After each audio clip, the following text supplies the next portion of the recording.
Hello, brothers and sisters. This is Wally Gator, IBEW Local 136, Birmingham, Alabama, working out of Local 177, Jacksonville, Florida now. I'm doing this traveling channel up for you guys that are travelers or want to be travelers or just the curious. Took a few days off now because of Memorial Day weekend. I added a few days to it and get a long weekend here, and that's how I do it. So I'm down here at one of the trails you can hike in Gainesville, Florida, and I'm going to tell you guys a few quick stories. Some of them are old stories that happened. Some of them when I was an apprentice, some of them after I became a journeyman, but some dangerous situations, I call them close calls, so that you guys will be more aware, and you young guys, you apprentices, be safe.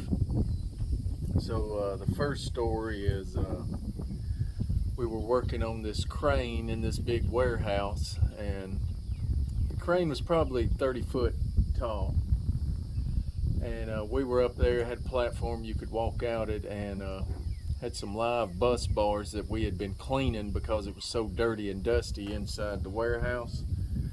This crane could pick up, giant stuff, cars, big pipe racks, steel racks, stuff like that, so it was heavy duty. And we were up there. I was a green apprentice, may not have been that green, it might have been a few years in, and I seen the day before we had been cleaning off the bus bars that that the crane ran on, that energized it. They were bare copper, and we'd been cleaning them off with some sandpaper and stuff and dusting them off as we went. Took us a long time to do this.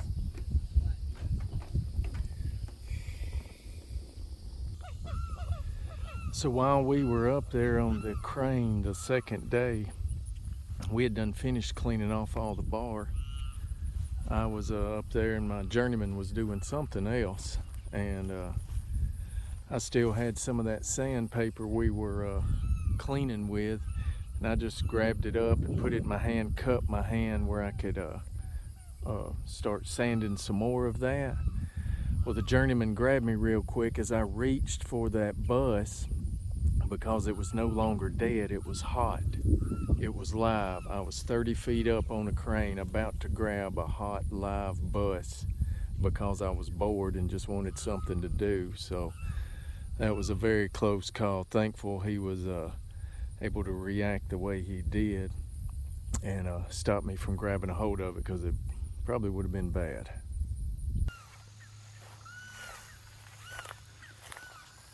See if I can zoom in on this crane.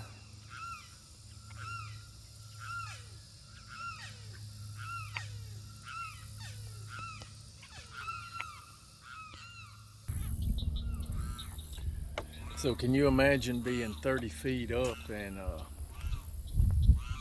grabbing a hold of 480, 277, whatever what that crane was running on? I'm sure it was something pretty strong, high voltage.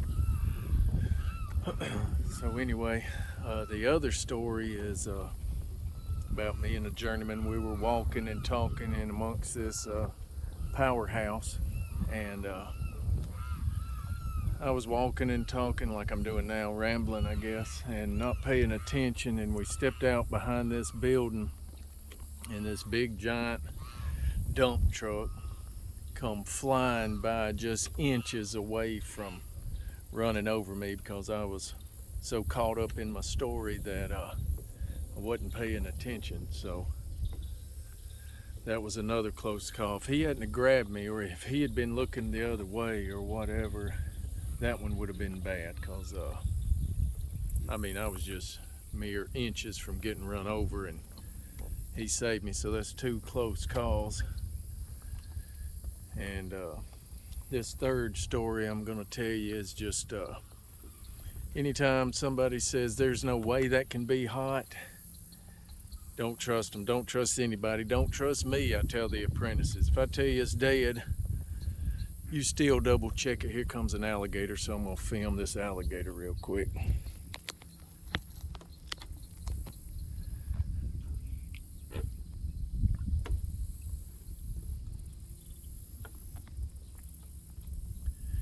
Of course he would disappear right there.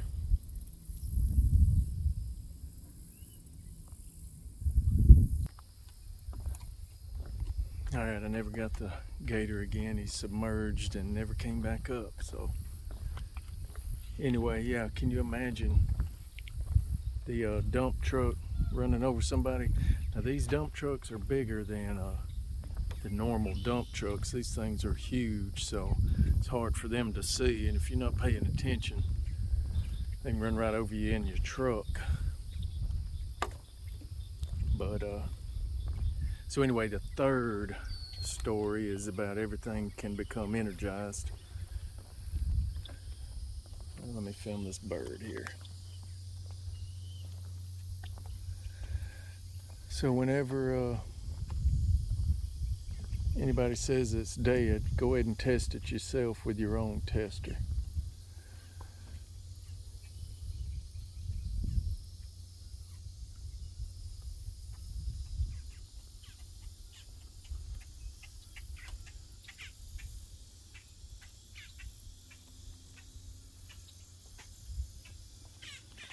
Yeah, test it with a meter, with your own tester, lock it out, kill it, whatever you got to do. But the third story is I was real green during this time. I was an apprentice, and back then we didn't have the newer bucket trucks. We had an older bucket truck that you had to take an extension cord if you wanted power to run your cord operated drill. We had a cord operated drill, so we had a cord plugged into the wall of the building we were working on. It was something like a Walmart or something. We were working on the parking lot lights of this building, and we were up there in the bucket, two of us in one bucket, and we had the cord tied around the boom, the bucket that we were in, draped all the way down to the ground, and then over to the wall, plugged in to give us power. So we were up there, and my journeyman said, hand me the ballast for this this new light fixture here. So he's right here. I go to reach and hand him the ballast, the new ballast, and I get a tingle. I kind of get shocked, and I was like, I think I just got shocked. What does he say? Oh no, you couldn't have got shocked. It's probably just a nerve. That's impossible. That thing ain't hot. There's no power on it. I said, okay. So I believed him. I reached down to get it again, and boom, I got shocked again. I was like, oh goodness. I said, I just got shocked.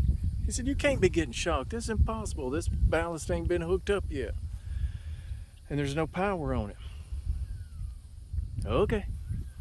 So the third time I reached down in the bucket to pick it up, and I'm like, oh, I got shocked again. I said, dude, I'm getting shocked, man. I said, I ain't picking it up no more. And so he stopped what he was doing. He got over there and looked at it, and the extension cord to our cord operated drill had became unplugged a little bit, just a little bit.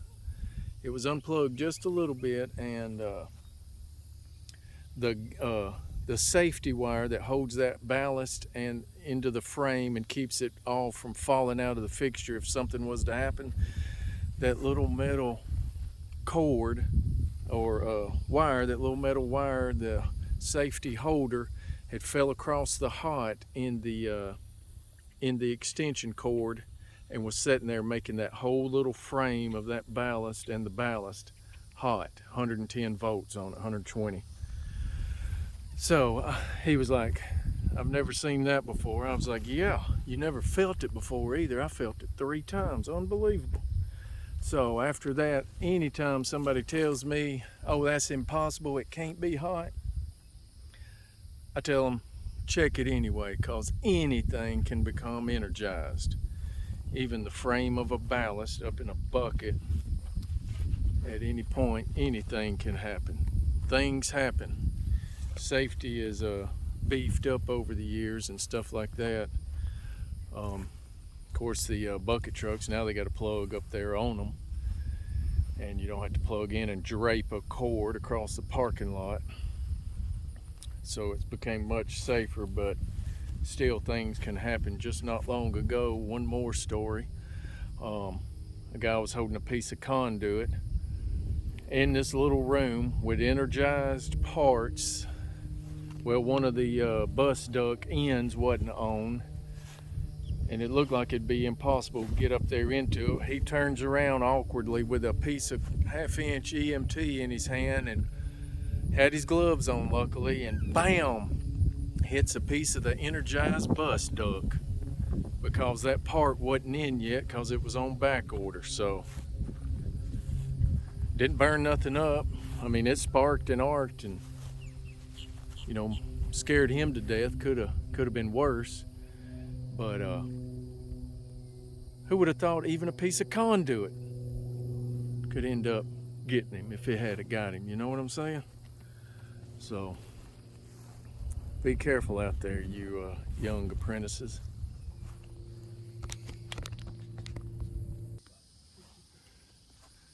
All right, so I hope these stories have helped you. If not anything, they've entertained you. So anyway, you guys be careful out there. Love you. Love every one of you. Give me a thumbs up. Leave a comment with your local union number in it, which one you're from, and leave a comment if you want to about any close calls or crazy stories you've had about working in the electrical industry like I have for over 30 years. Got more stories on the way, so that's all I got for now. So you guys have a safe day, and that's all I got. Goodbye.